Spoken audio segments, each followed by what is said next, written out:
The galaxy had watched humans for centuries. To the alien empires, Earth was nothing more than a small blue world filled with weak, emotional beings. The Galactic Union often joked that humans were too fragile to survive beyond their own solar system. They said humans were violent, divided, and foolish to believe they could ever stand among the stars. Across distant planets, people laughed when they saw Earth's small warships, their old technology, and their slow progress. No one feared humanity. No one even respected them.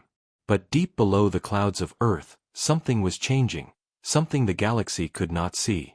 Inside a mountain in the frozen north, a secret project had begun. It was called Project G-Force. Only a few people knew it existed. Soldiers guarded the entrance day and night, and scientists worked without sleep. They were tired, hungry, and hopeless, but they continued because they had one thing the aliens never understood: belief. Dr. Ilara Voss stood at the heart of that mountain base, staring at a massive machine that hummed softly in the dark. She was a physicist, a quiet woman who once taught at a small university before the wars began. The Galactic Union had destroyed half of Earth's defenses in a single week. Entire cities had fallen. Millions were dead. The alien fleets demanded Earth's surrender. Yet Ilara refused to give up.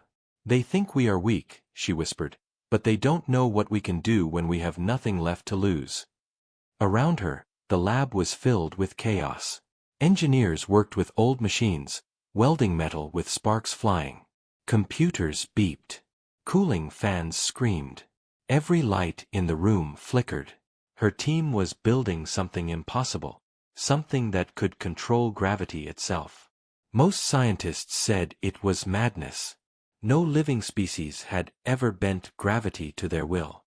But Ilara believed that if they could find the right frequency, they could create a controlled gravitational field strong enough to crush anything within its range. It was dangerous, maybe even suicidal. But it was their only chance.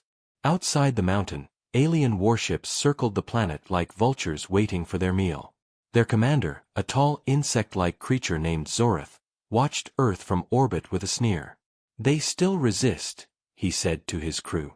"These humans are stubborn. They should have surrendered months ago." Another officer hissed, "Their weapons are useless. Let them suffer a little longer. The weak must learn their place." Their fleet floated silently, confident that victory was already theirs. What they didn't know was that humanity had decided to fight back one last time. Not with bullets, not with lasers, but with something far more terrifying. Inside the base, Ilara's team was running their final test. A small metal sphere was placed inside a containment field. The lights dimmed. "Power to 50%, Ilara ordered. The machine began to hum louder. The air in the room seemed to vibrate. Papers flew off tables. The ground shook slightly. 70%, said one engineer. "Field is stable." "Good," Ilara replied. "Let's see if gravity will listen to us." She pressed a button. Instantly, the sphere started to float. The scientists gasped. It was working, but then, without warning, the sphere shot upward and smashed into the ceiling with a violent crash. Sparks filled the air. One of the monitors exploded. The power went out for a moment. When the lights came back, the sphere was gone. Only a dark hole remained in the ceiling. Everyone was silent. Ilara looked at the readings on her console. Her heart raced. The data was clear. For 3 seconds, they had created an artificial gravity pulse. It wasn't stable, but it was real. Humanity had just touched the power that shaped the universe. Far above, the Galactic Union sensors detected a strange energy spike near Earth's orbit. "Commander Zorath," one technician reported, "we are picking up a gravitational anomaly from the human planet." Zorath frowned. "That's impossible. Their species can barely reach their own moon." "Still, sir," the technician replied, "something is happening. The field is growing." Zorath walked to the main screen. On the display, he saw a faint distortion above Earth's atmosphere, like a ripple in space itself. "It must be a mistake," he said coldly. Humans don't have this kind of power. But deep inside, he felt a small chill of fear. Back on Earth, Elara stood quietly, watching the damaged chamber. Her team was exhausted, but she smiled for the first time in months. "We did it," she whispered. "If we can make this stable, we can fight back." One of the young soldiers beside her looked confused. "Fight back? With gravity?" Elara nodded slowly. "The aliens control the skies. They control energy and matter. But we control something even greater, the force that holds everything together." She turned to her team. "Rest for 2 hours," she said. "Then we start again. We're not done yet." That night, as snow fell outside the base, Elara walked alone to the observation deck. From there, she could see the stars. Somewhere up there were the fleets that destroyed her home, her friends, and her family. The galaxy thought humans were broken. They thought Earth would beg for mercy. Elara clenched her fists and whispered into the cold air. "Let them think that.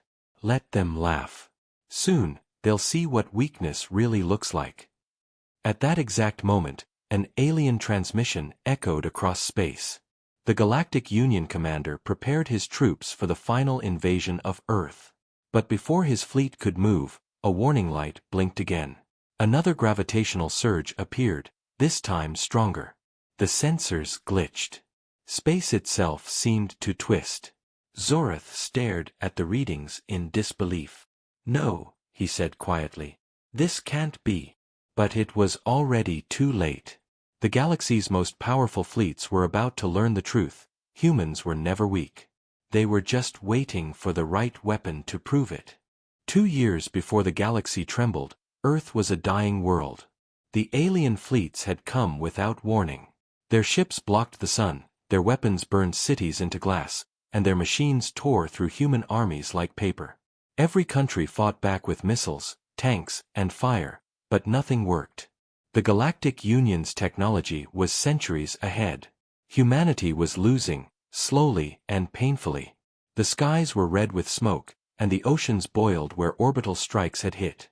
The leaders of Earth met in underground shelters to talk about surrender. Most believed there was no other way. But one woman refused to give up, Dr. Elara Voss. She was not a soldier, not a politician, but a scientist with a mind that never stopped asking, what if? She sat in a dim bunker under the Arctic ice, surrounded by a few desperate engineers, and said the words that changed everything. "If we cannot fight their energy, we must fight their reality." No one understood her at first. Then she explained her dream, to use gravity itself as a weapon. Everyone laughed. Gravity was not something you used, it was something you obeyed. But Elara didn't laugh. She showed them a small simulation on her computer, a field of equations and light. "If we can distort the local gravity field," she said, "we can crush anything from orbit. No shields, no defense. Just pressure." The idea sounded like madness, but humanity had already lost almost everything. So a small group of believers decided to follow her. They became the secret heart of Project G-Force. The project began in total darkness. No government officially funded it. The few scientists who joined had to steal equipment and hide from the alien drones that scanned the planet daily. They built their first lab under the remains of an old radar station in the Arctic. Supplies came from broken cities, smuggled through frozen tunnels by soldiers who no longer wore uniforms. Each day they woke up not knowing if they would survive the next. Yet they worked. They built strange machines from scavenged parts, old nuclear cores, and fragments of alien wrecks. The cold never left the base. Frost covered the walls, and breath turned into mist. But in that silence, hope began to grow. Elara spent every night studying the data left behind by alien impacts. She discovered that their weapons produced microgravity fluctuations when fired. That tiny detail sparked a thought. What if humans could mimic and control those fluctuations? She used a damaged alien crystal, found in the ruins of London, as a stabilizer for her first prototype. It hummed softly, like a heartbeat, as energy ran through it. When the machine activated, The room trembled. A pen on the table rolled upward instead of down. The team froze, staring. It worked, but only for a second. Then the crystal cracked, and the field collapsed. Still, that 1 second proved gravity could be bent. Elara smiled through tears. "We did it," she whispered. "Now we make it stronger." The next months were pure madness. Alien surveillance grew tighter. The Union had begun sending drones to hunt any remaining human research centers. The team had to shut down lights and communications. They lived like ghosts. Sometimes they didn't speak for days, only worked, ate cold rations, and slept beside the generators for warmth. Captain Reed, a war hero with one mechanical arm, guarded the entrance. He had lost his entire unit in the first orbital strike and volunteered to protect the scientists until the end. He often watched Elara from a distance and wondered where she found her courage. She never shouted, never panicked. She just kept working, like she already saw a future no one else could imagine. Then one night, disaster struck. A Union drone detected the base's power signature. Sirens screamed. The soldiers ran to defensive positions, while Elara and her team tried to shut down the main reactor. But it was too late, the drone was already descending. Reed ordered the engineers into the tunnels and grabbed a plasma rifle. The drone broke through the snowstorm like a burning comet. Reed fired, but its shields deflected every shot. Just as it prepared to fire back, Elara did something insane. She ran to the control panel and activated the prototype generator. A pulse of invisible energy erupted. The drone froze in the air, its metal body bending as if crushed by an invisible hand. Then, with a sound like thunder, it collapsed into a small black sphere, crushed by its own weight. The machine fell to the ground, silent. Everyone stood frozen. Reed stared at Elara. "What did you just do?" She looked at him calmly. "We turned gravity against itself." The drone's remains were still smoking when she added softly, "Now we know it works." But the victory came with a price. The test overloaded the generator and caused a massive magnetic surge. The Union scanners picked it up instantly. Within hours, several alien fleets began moving toward Earth's northern pole. They didn't know what humans had done, but they knew something dangerous was happening. Elara and Reed watched the reports in silence. "They're coming," he said. "Let them," Elara replied. "We're almost ready." She ordered the team to begin constructing a larger weapon, something that could project the gravitational field into orbit. The plan was risky, and there wasn't enough power left on Earth to run it safely. They decided to tap into the planet's magnetic field using old satellite grids as conductors. Every scientist said it would tear the atmosphere apart, but Elara believed it could work if perfectly timed. She called it the first drop.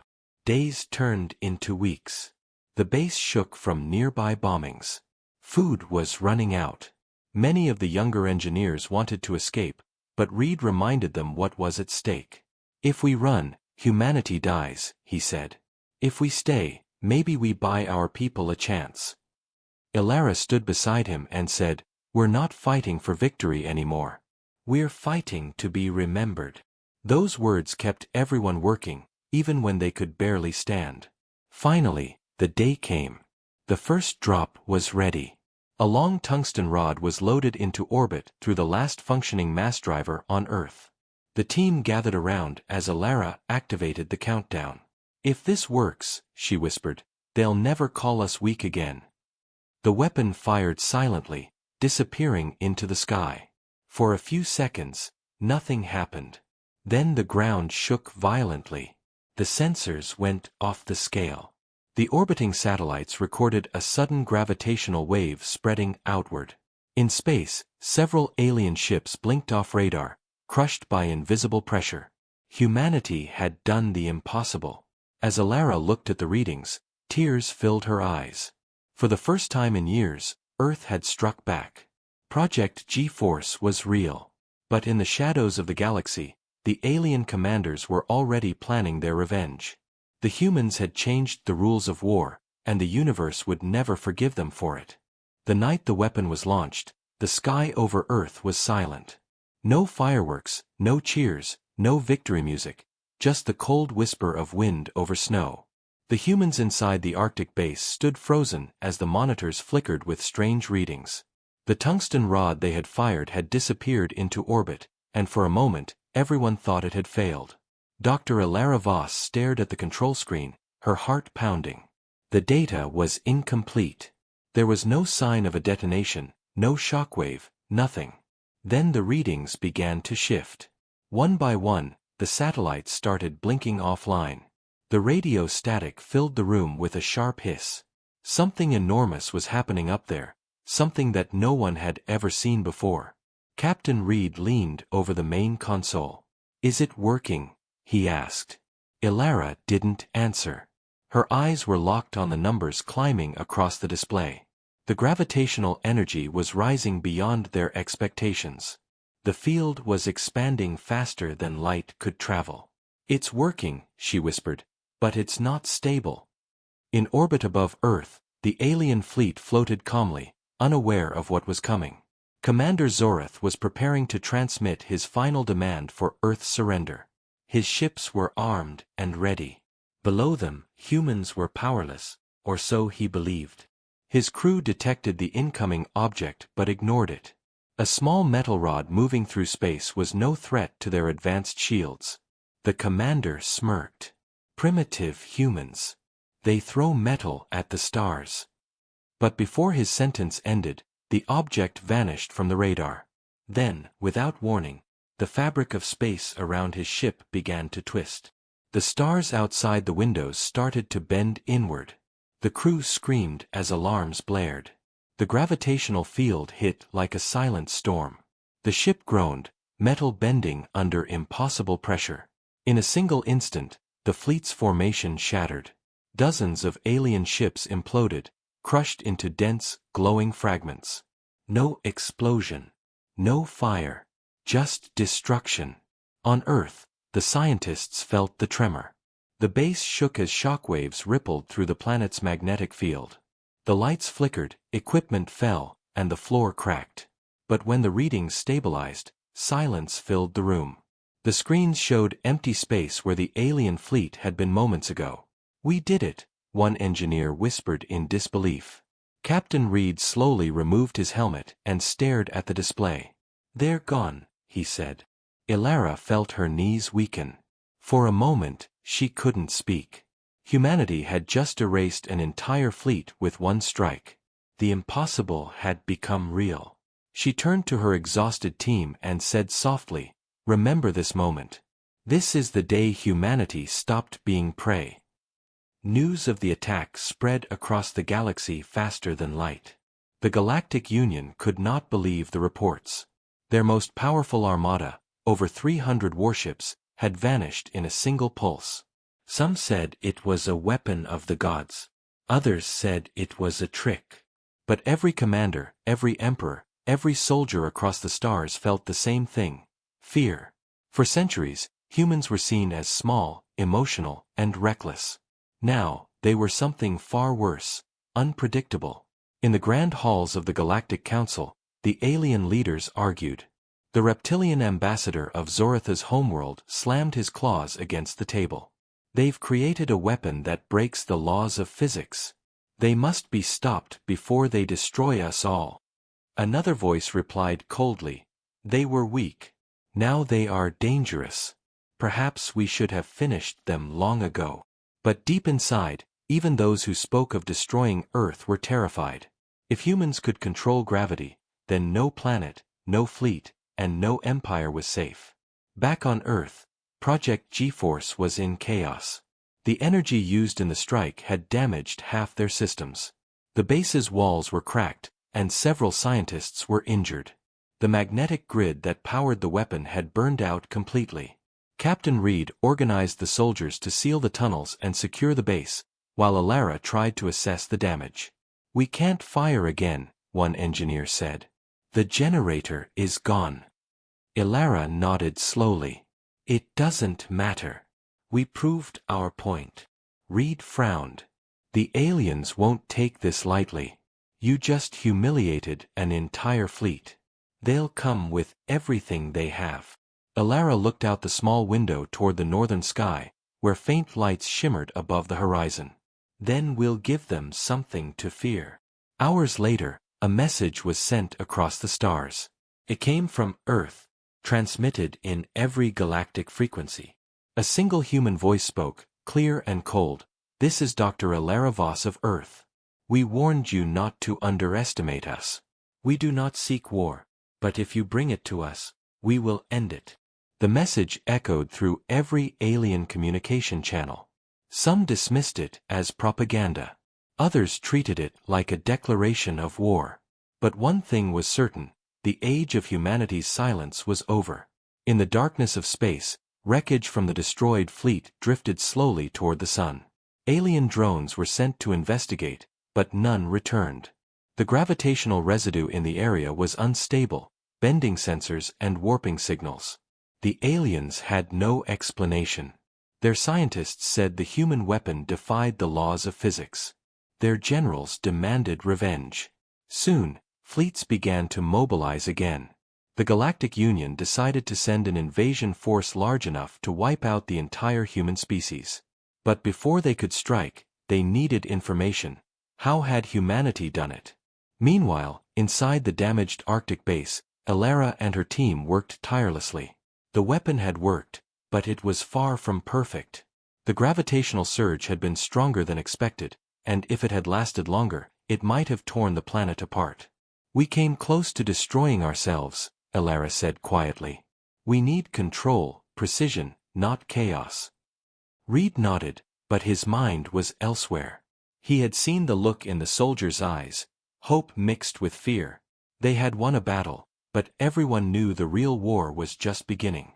Days passed. Satellite images showed alien movements near the edge of the solar system. Massive ships, bigger than anything seen before, were heading toward Earth. Humanity had bought itself time, but not peace. The governments of Earth came out of hiding and contacted Alara's team, offering resources and soldiers.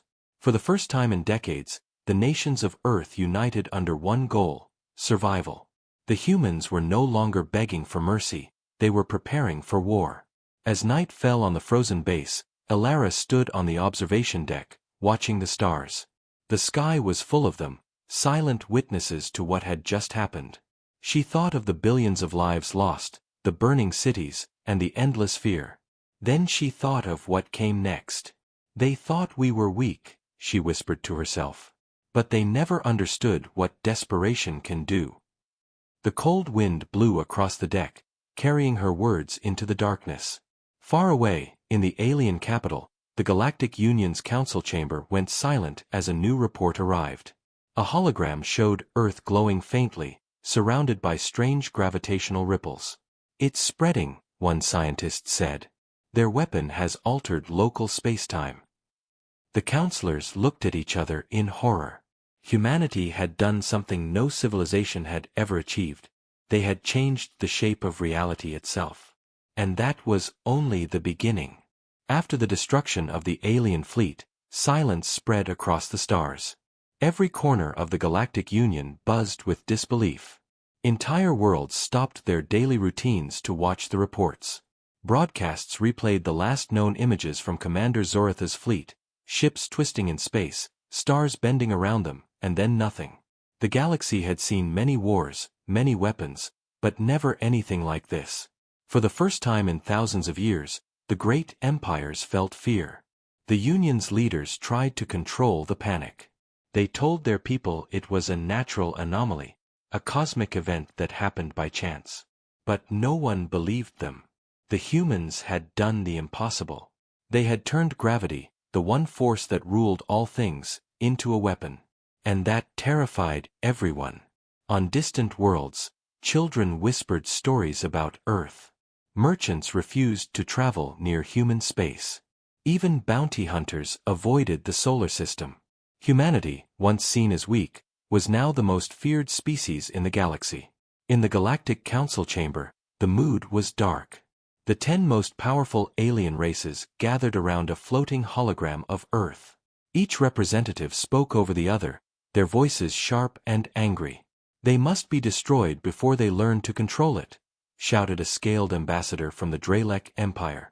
"You saw what one strike did to an entire fleet," growled another, his voice metallic. The leader of the council, a being of light known as High Chancellor Orin, tried to calm them. "We cannot rush. We need to understand what they've created. If they can truly command gravity, even attacking them could be suicide." The room went quiet. Orin continued, "We will send spies. We must know how they did it."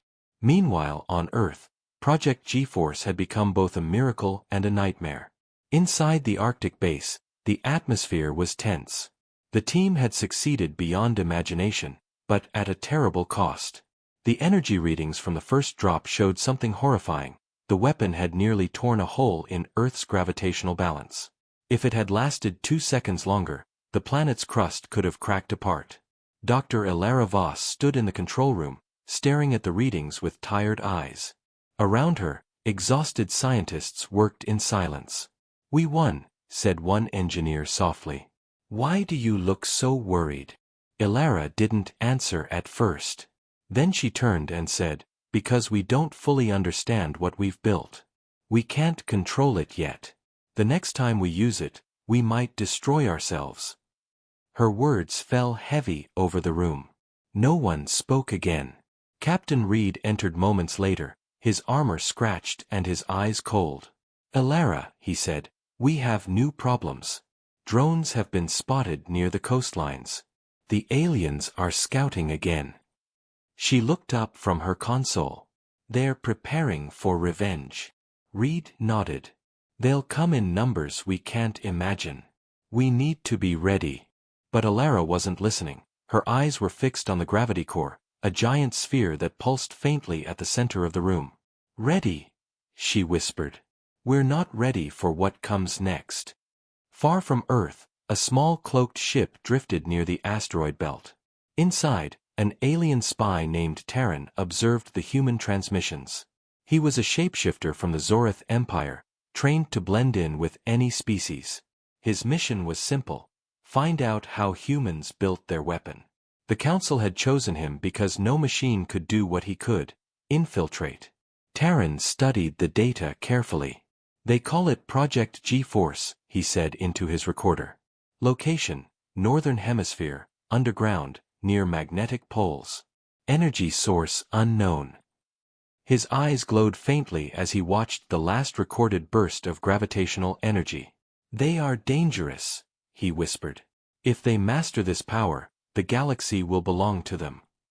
He turned his ship toward Earth. "I must see it with my own eyes." Back on Earth, the world was changing. Cities once filled with despair now glowed with new hope. Humanity had done the unthinkable, they had hurt the unstoppable. Across the globe, old nations united under a single banner: the Earth Defense Command. Factories that once made weapons of war now built ships. Engineers worked day and night, inspired by the victory. People called Ilara the Mother of Gravity. But inside the Arctic base, Ilara felt no pride. She hadn't slept in days. Each time she closed her eyes, she saw the twisted remains of the alien fleet.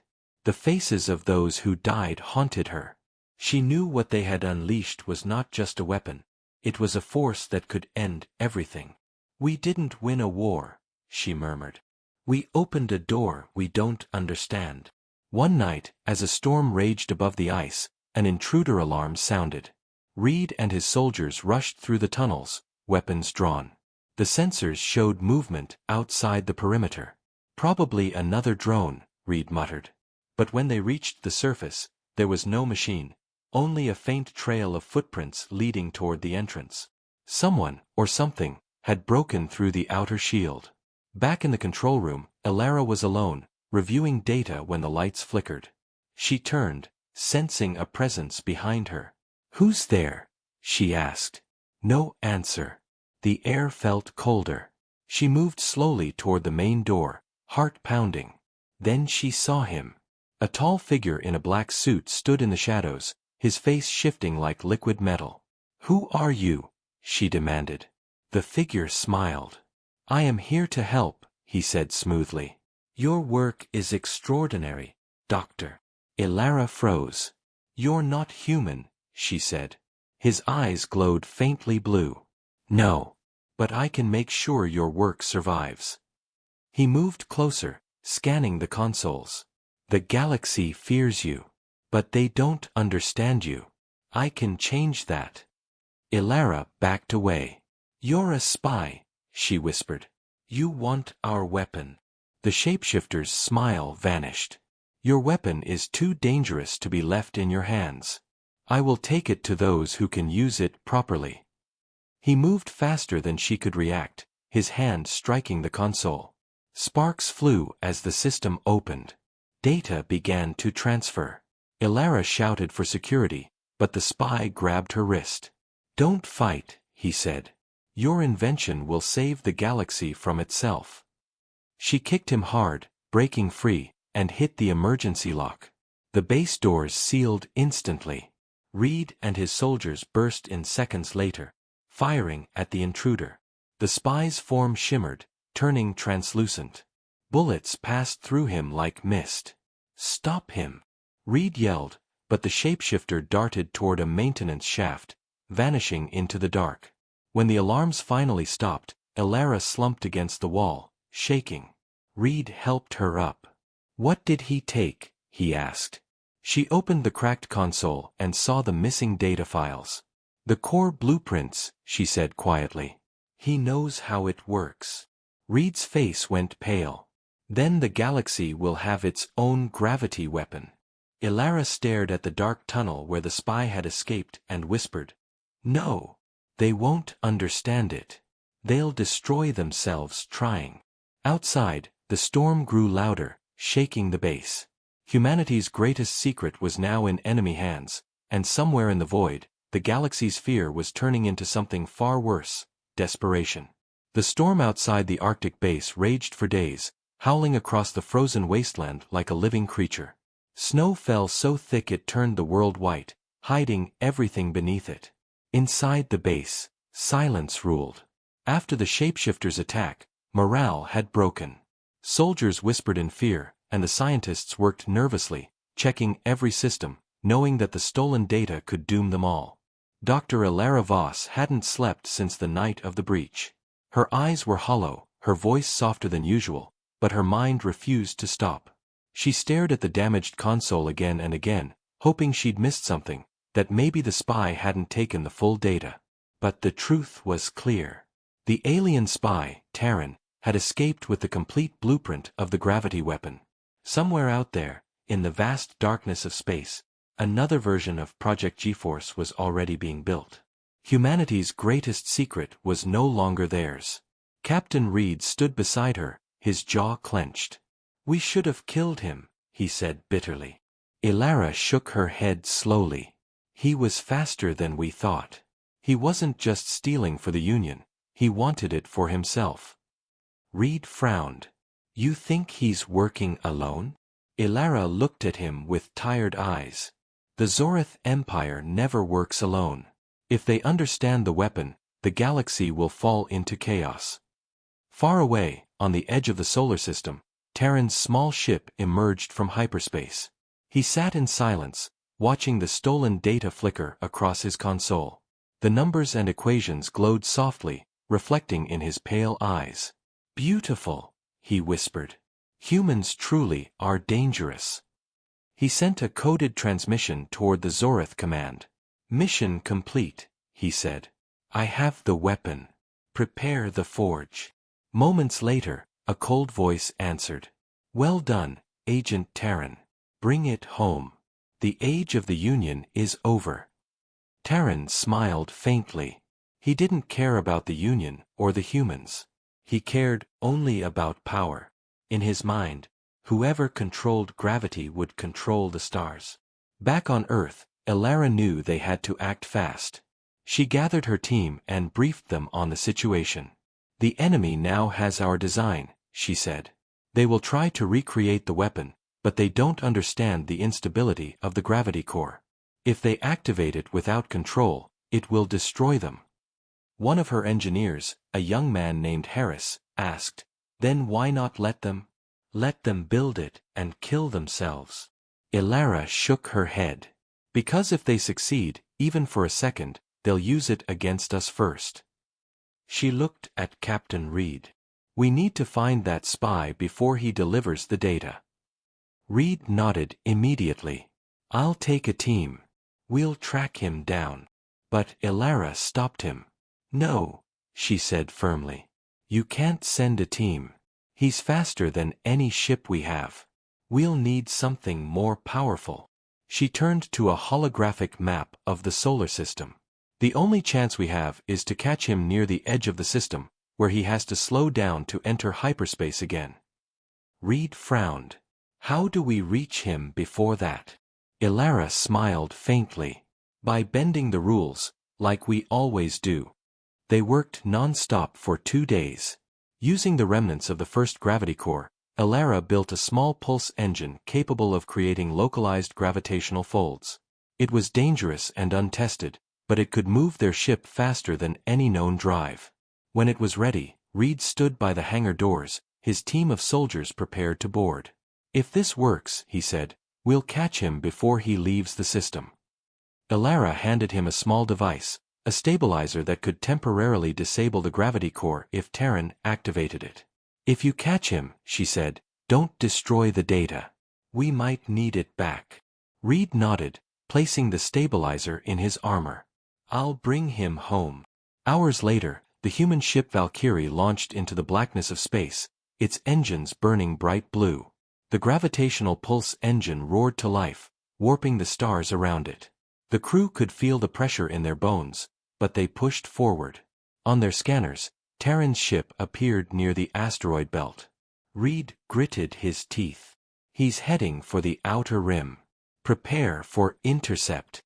The Valkyrie accelerated, tearing through the void faster than any human ship had ever traveled. Inside the cockpit, the stars stretched into thin lines. "Gravity field holding at 90%, shouted the pilot. "Any higher and we lose control." "Hold it steady," Reed ordered. "We can't lose him now." Terran's ship detected them minutes later. His sensors screamed as the human vessel closed in. "Impossible," he hissed. "They shouldn't be able to follow me this fast." He slammed his hands on the console, activating his ship's shields. "So, they want to chase me? Let's see if they can survive it." He dived into a dense asteroid field, sharp rocks spinning in every direction. The Valkyrie followed close behind, dodging and weaving through the chaos. "Reed, we can't hold this course," the pilot yelled. "One wrong move and we're dust." Reed narrowed his eyes. "Keep going. He won't escape again." The chase was brutal.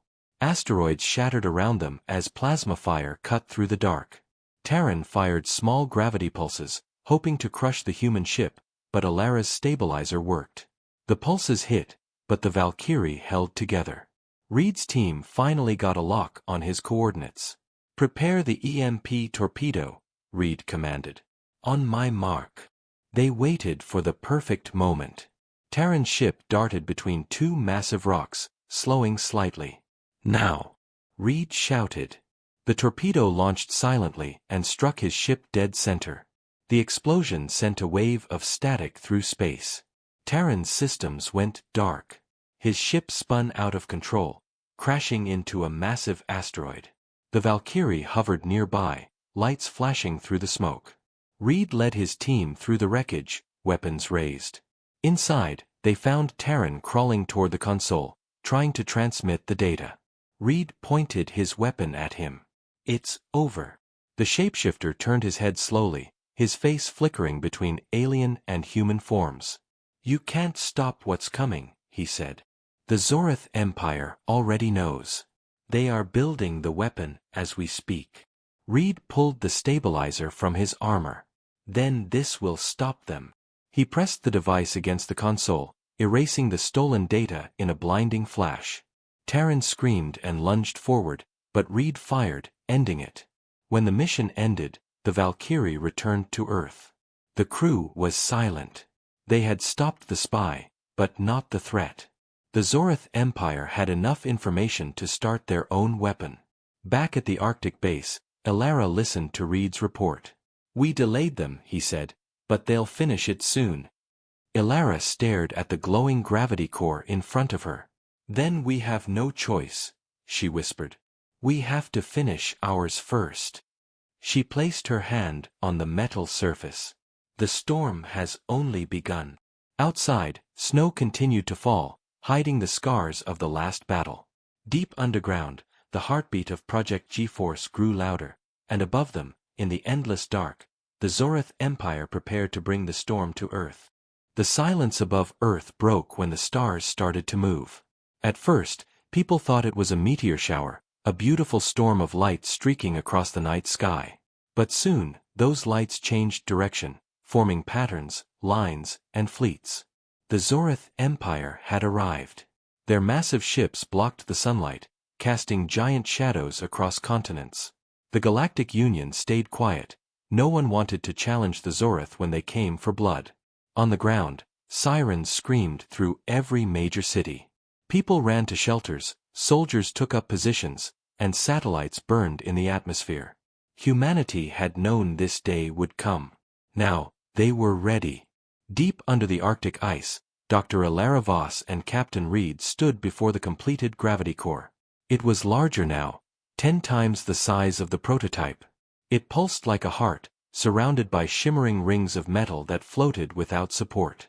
The hum was low and deep, vibrating through the floor. "It's ready," Elara whispered, her eyes wide. "This time, it will hold." Reed looked up at the monitor showing the alien fleet moving into orbit. "It has to," he said grimly. "They're already dropping ships into the atmosphere." Elara turned to her team. "Begin Phase 1, she ordered. Engineers moved quickly, activating the reactor's power grid. Lights flickered across the control panels. One by one, red indicators turned green. "Core stabilization at 93%, reported Harris. "Gravitational field expanding." Elara nodded. "Keep it stable. If this works, the Zorith will learn that Earth is no longer theirs to take." In orbit, Commander Zorith stood on the bridge of his flagship, the Dominion's Wrath. The planet below glowed softly in the darkness. "Deploy the ground forces," he ordered. "Take the northern hemisphere first. Destroy their command centers." His officers moved without hesitation. Thousands of smaller ships broke away, descending through the clouds like a storm of fire. "Humans," Zorith said, almost to himself. "You had your chance to surrender." But as he watched the screens, one of his aides spoke up. "Commander, there's a strange energy reading coming from the planet's surface." Zorith frowned. "What kind of reading?" "Gravitational," the aide replied. "It's unnatural." Zorith's eyes narrowed. "Impossible. No species has ever weaponized gravity." He turned toward the display, where the Arctic Circle glowed faintly. "Focus sensors there. I want to see what they're hiding." On Earth, the ground began to tremble. Winds howled, and snow lifted into spirals, swirling into the sky. Elara stood at the center of the control room, her hands moving over glowing controls. "Power to full," she ordered. The core blazed with white light, and the air shimmered as the gravitational field expanded. "It's working," Harris shouted. "Field radius increasing." Reed gripped the edge of the console as the ground shook beneath them. "Careful, Doctor. Too much power, and we'll tear the mountain apart." Elara didn't look up. "If we don't push now, they'll destroy the planet anyway. We hold the line here, or nowhere." The base's roof vibrated violently. Alarms blared.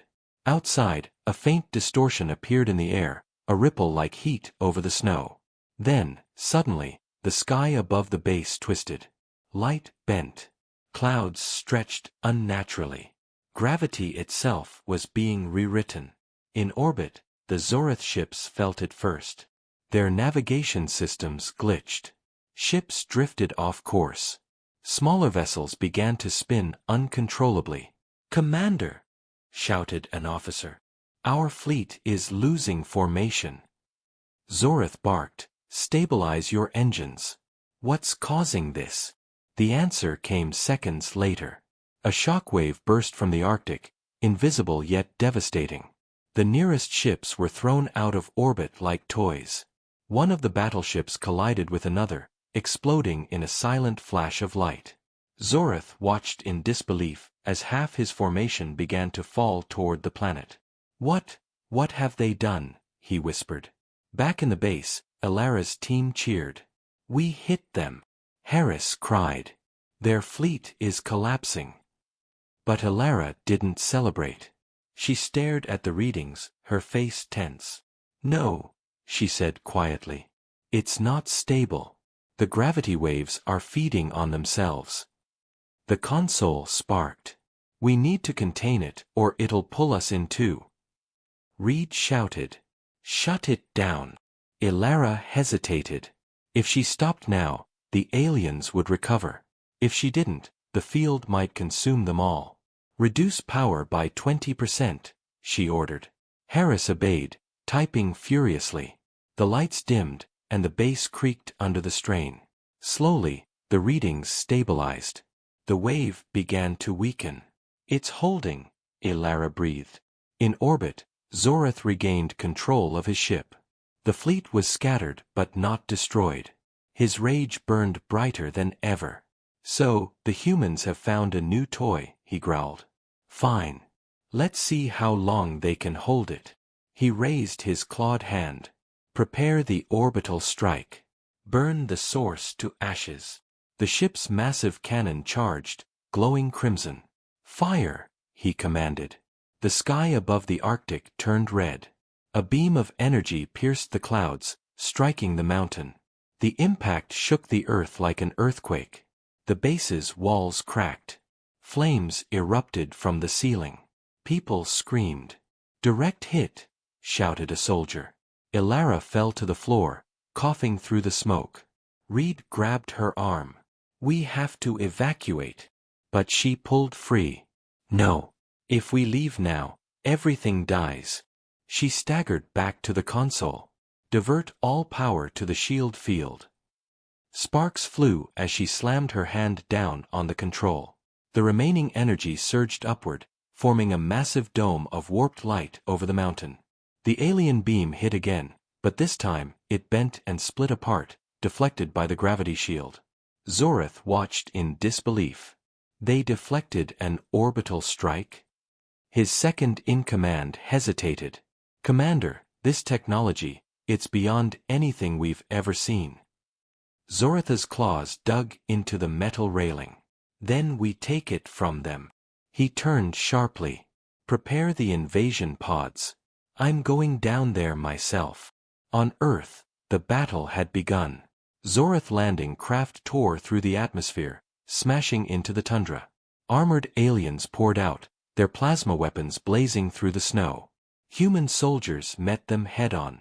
The battlefield glowed blue and red as lasers cut through the storm. Reed led his men outside, firing into the chaos. Hold the line, he shouted.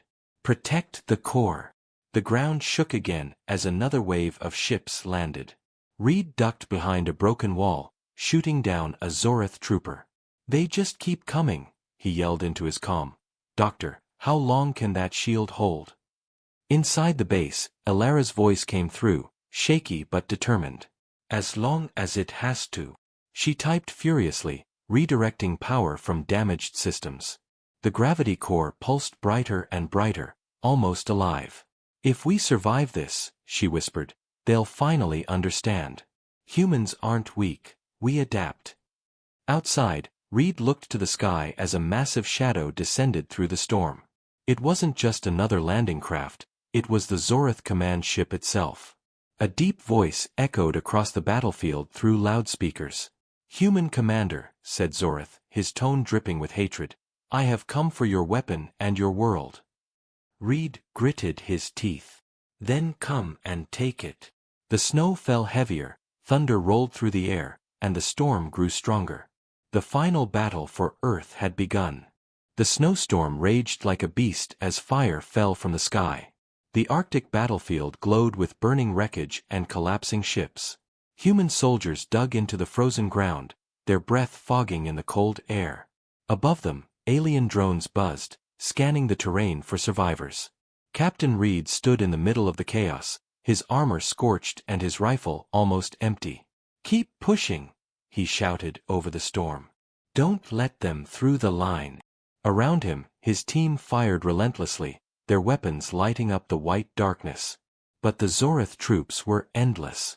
Their armor shimmered with dark energy, their plasma rifles cutting through anything that moved. The sky thundered again as the massive Zorith command ship descended lower, breaking through the clouds. Its engines roared like thunder. From its lower decks, hundreds of landing pods shot down toward the battlefield. The snow trembled beneath the impact of each one. From every pod, more aliens poured out. Reed's radio crackled. "Captain, they're breaking through the east defense." Harris yelled. "We can't hold much longer." Reed clenched his jaw. "Fall back to the base. Protect the core." Deep underground, Dr. Ilara Voss stood before the glowing gravity core. The machine pulsed like a living star, its light dancing across the metal walls. Her face was pale, her hands shaking. The gravitational field around the base was holding, but barely. "Structural integrity at 40%, said one of her engineers. "If we take another hit, the shield will collapse." Ilara stared at the data, her mind racing. "If that happens, Earth is finished," she said quietly. She turned to the holographic projection beside her, showing the battlefield above. She could see Reed's team fighting, slowly retreating toward the base entrance. "He's still out there," she whispered. "He won't leave." Another explosion shook the entire base. Dust and sparks rained from the ceiling. "Doctor," said Harris, his voice tense, "the aliens are surrounding the mountain. We're trapped." Ilara didn't respond. Her eyes fixed on the core. "Then we'll make the mountain fight for us," she said. "Prepare the gravity surge." Harris's eyes widened. "Ma'am, that could tear the planet apart." Ilara nodded slowly. "Only if we lose control. But if we focus the field upward, we can turn their fleet into dust." Outside, Reed and his soldiers fell back toward the base entrance. Plasma fire rained down around them, melting the snow into steam. "Cover fire!" Reed shouted, grabbing a fallen soldier and pulling him to safety. The massive doors of the mountain opened just long enough for the survivors to rush inside. The moment they entered, the doors slammed shut again. Reed leaned against the wall, gasping for breath. His armor was dented, his helmet cracked. "We're the last ones," he said quietly. "Everyone else is gone." Ilara looked at him, her eyes full of exhaustion but also fire. "Then we hold this place until the end," she said. "No one else dies for this world." Reed stepped forward, wiping blood from his face. "What's the plan?" Ilara pointed to the core. "We unleash it." Reed frowned. "You mean, use it as a weapon?" "Not a weapon," Ilara said. "A storm. One that pulls every Zorith ship out of our sky." Reed stared at her for a long moment. "You'll kill yourself," he said. "Maybe," she replied softly. "But if I don't, there won't be a planet left to save." In orbit, Commander Zorith watched as his fleet stabilized. "Their shield is weakening," his second-in-command said. "One more strike, and it will collapse." Zorith smiled cruelly. "Then finish it." His ship's cannons began to charge again, glowing with red energy. But before they could fire, a sudden ripple appeared beneath them, a distortion in space itself. "What is that?" Zorith barked. The ship sensors screamed with warnings. "Gravitational field detected, sir. It's coming from the surface." Zorith's smile faded. "They wouldn't dare, but they did." Ilara's voice echoed through the control room. Power levels rising, gravitational field expanding beyond the atmosphere. Harris looked terrified. "It's too much. We'll collapse the planet's crust. Ilara kept her hand on the control panel, her voice steady. Trust me. The floor trembled violently. The gravity core burned brighter and brighter until it was almost blinding. The air became heavy, pressing down on everyone in the room. Reed struggled to stand. Ilara, you have to stop, he shouted. You'll kill us all. But she didn't answer. Her focus was absolute. Not yet, she whispered. Just a little more. Then, the world went silent. Every sound vanished. The snow outside froze midair. The fire stopped moving. Even the light itself seemed to pause. For one terrifying heartbeat, everything was still. And then, it happened. The gravitational wave burst outward from the mountain, a pulse so strong it bent space itself. The Zorith troops on the ground were lifted into the air, their armor collapsing under the crushing pressure. Their ships began to twist and fold, metal screaming as it tore apart. In orbit, the massive Zorith command ship shook violently. Its engines failed, its hull bending under the invisible force. Stabilize the core. Zorith roared, but it was useless. One by one, the ships around him exploded, torn apart by gravity. No, he whispered. This isn't possible. The Dominion's wrath cracked in half, breaking apart in a burst of white light. The commander's final scream was lost in the storm. On Earth, the blast flattened everything for miles. The snow melted into steam, the mountains cracked open, and the sky turned black. Inside the base, alarms wailed. Energy overload. Harris shouted. The core is destabilizing. Ilara stumbled backward, her vision blurring. The light from the core was too bright to look at. Reed grabbed her, dragging her away from the control platform. We have to go, he shouted. It's collapsing. But Ilara pushed him back toward the exit. Get them out, she yelled. If the field collapses while people are inside, no one survives.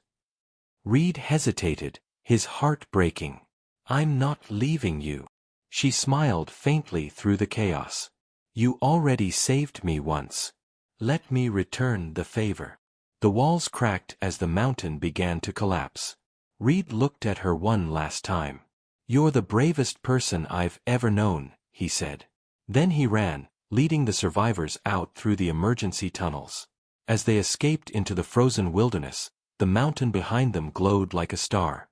The gravitational core exploded upward, sending a beam of light into the sky. It pierced the clouds and shot into space, tearing through the last of the Zorith fleet. The explosion was silent at first, and then came the shockwave, a wave of gravity that swept across the planet, shaking everything but leaving it alive. When the light faded, the sky was clear. No more ships. No more fire. Just stars. Reed fell to his knees in the snow, watching as the last remnants of the battle disappeared. The mountain was gone, nothing left but a crater filled with light. She did it, he whispered. Ilara saved us. Far above, in the blackness of space, wreckage drifted silently. The Zorith Empire's greatest fleet was gone. But deep among the stars, hidden in the dark corners of the galaxy, others had seen what humanity had done. They watched in fear, whispering to one another. The weak ones of the stars had turned gravity into their weapon, and the galaxy would never laugh at them again. The earth was silent. The great storm that had once devoured the skies was gone. The snow had melted into rivers that glowed faintly under the pale light of a new dawn. Across the shattered tundra, what was once the Arctic base had become a vast crater, its center still radiating soft blue light from the last remnants of the gravity core. The air shimmered with energy, as if the planet itself was breathing again after holding its breath for too long. Captain Reed stood at the edge of the crater, his armor scratched, his face scarred and pale. The wind whipped against his coat as he stared into the glowing pit where Dr. Ilara Voss had made her final stand. You did it, he whispered. You saved us all. Around him, survivors worked quietly, setting up communication towers and rescue beacons. The war was over. The Zorith fleet was gone. But the victory felt hollow. Too many had died. Too many names were now only memories carried by those who remained. Days passed, and the world slowly began to recover. The gravity shockwave had not only destroyed the enemy, it had cleansed the atmosphere of the dust and pollution that once choked it. Skies that had not been blue in decades were now clear and endless. The oceans were calmer. Forests began to bloom again. Humanity had been brought to the edge of extinction, but now they looked to the stars with new eyes. Across every nation, people spoke of Dr. Voss, the scientist who had defied the impossible and turned the weakest planet into the one that defeated an empire. Her name became legend. But to those who had known her, she was not a legend. She was a woman who had simply refused to give up. In a temporary command base near the Arctic Circle, Reed sat at a metal table surrounded by holoscreens filled with data. Reports from across the globe poured in. "No alien activity detected," said one operator. "Global defense systems are back online." Reed nodded silently, but something in him was uneasy. He looked at one of the screens showing fragments of alien wreckage still orbiting Earth. "Gather what we can," he said. "Every piece of their tech, every ship fragment. We can't let their knowledge die, or fall into the wrong hands." Harris entered the tent, limping slightly but smiling. "We found something, sir," he said. Reed looked up. "What is it?" Harris placed a small metal cylinder on the table. It was charred and cracked, still faintly humming with energy. "We think it's a piece of the gravity core. It's still active." Reed frowned. "That's impossible. The explosion should have destroyed everything." Harris shrugged. "Maybe not everything." Reed picked up the cylinder carefully. As he held it, the light inside pulsed brighter, and for a second, he swore he heard a familiar voice whisper through the static. Soft, distant, but unmistakable. "Reed." His heart froze. He turned sharply to Harris. "Did you hear that?" Harris looked confused. "Hear what?" Reed didn't answer. He placed the cylinder back on the table and stared at it. The pulse of light continued, steady and rhythmic, like a heartbeat. Far beyond Earth, in the wreckage of what was once the Zorith fleet, a single ship drifted silently through space. Its hull was cracked, its power nearly gone. Inside, dim red lights flickered weakly. In the command chamber, a survival pod hissed open, and a clawed hand reached out. Commander Zorith, scarred and broken, pulled himself free.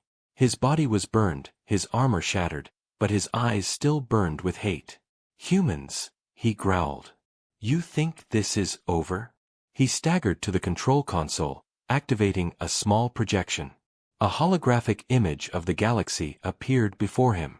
"They unleashed a weapon even we could not control," he muttered. "But if they can create it once, so can we." He reached into a compartment and pulled out a small shard of glowing metal, one stolen from the gravity weapon's data core. "You showed us your secret," he said coldly. "Now we will use it to destroy you." The hologram flickered, showing the coordinates of a dark sector far from any known world. "The others will come," he whispered. "The Union. The Scythe worlds. The Dominion. They will not ignore what happened here." Back on Earth, Reed stared into the blue glow of the crater as night fell. Harris stood beside him, silent. "Do you think they'll come back?" Harris asked quietly. Reed didn't answer right away. He watched the northern lights dance across the sky, the same sky that had once burned with war. "They'll come," he said finally. "Not just the Zorith. All of them. They've seen what humans can do now. They'll never ignore us again." He turned to Harris, his expression firm. "That's why we can't stop. Dr. Voss gave us a weapon, but she also gave us a responsibility. We have to rebuild, not just to survive, but to stand among the stars as equals." Harris nodded. "What about the piece we found?" Reed looked down at the small glowing cylinder still pulsing faintly in his hand. "We'll study it," he said. "But carefully. Ilara's weapon was made to protect life, not destroy it. If we ever use it again, it will be because we have no other choice." Weeks later, the the first human ships returned to orbit. From space, the planet looked different, brighter, cleaner, alive. The wreckage of the Zorith fleet floated silently, reflecting sunlight like shards of glass. Some of it was gathered and studied by the new Earth Defense Command, while other pieces drifted into the void, reminders of what had been lost. Reed stood on the observation deck of the Valkyrie, now rebuilt and repurposed for exploration. As he looked down at Earth, he thought of Alara, her quiet determination, her belief that weakness could be turned into strength. "We're not weak anymore," he said softly. "We never were." But even as he spoke, deep in the void beyond the solar system, strange signals began to echo through space. Unidentified transmissions bounced between dead worlds, carrying one message again and again: the humans have awakened the storm. Across the galaxy, ancient powers stirred. Empires that had slept for centuries began to move their fleets. In the dark halls of the Scythe worlds, warlords whispered that the age of human silence was over. In the glowing cities of the Galactic Union, leaders debated whether humanity was a threat to peace or a miracle of survival. The balance of power had shifted forever. On Earth, dawn broke once more. Children played under clear skies, unaware that their species had just changed the fate of the galaxy. The wind carried whispers of a new era. And at the heart of the Arctic crater, deep beneath layers of glassy rock, something still pulsed, soft, rhythmic, alive. The remains of the gravity core had fused with the Earth's crust, its energy sinking deep into the planet's veins. Every few minutes, it released a faint gravitational wave, like a heartbeat waiting to awaken again. Captain Reed stood one last time before boarding his ship. "Where to now, sir?" his pilot asked. Reed looked up at the stars, the same stars that had once mocked humanity. "Out there," he said. "To find the truth. To make sure no one ever uses this power again." The engines roared, and the Valkyrie rose into the sky, leaving behind the planet that had refused to die. Humanity had survived the storm, but their story was just beginning. The galaxy had thought humans were weak, until they turned gravity into a weapon. Now, every star would remember their name.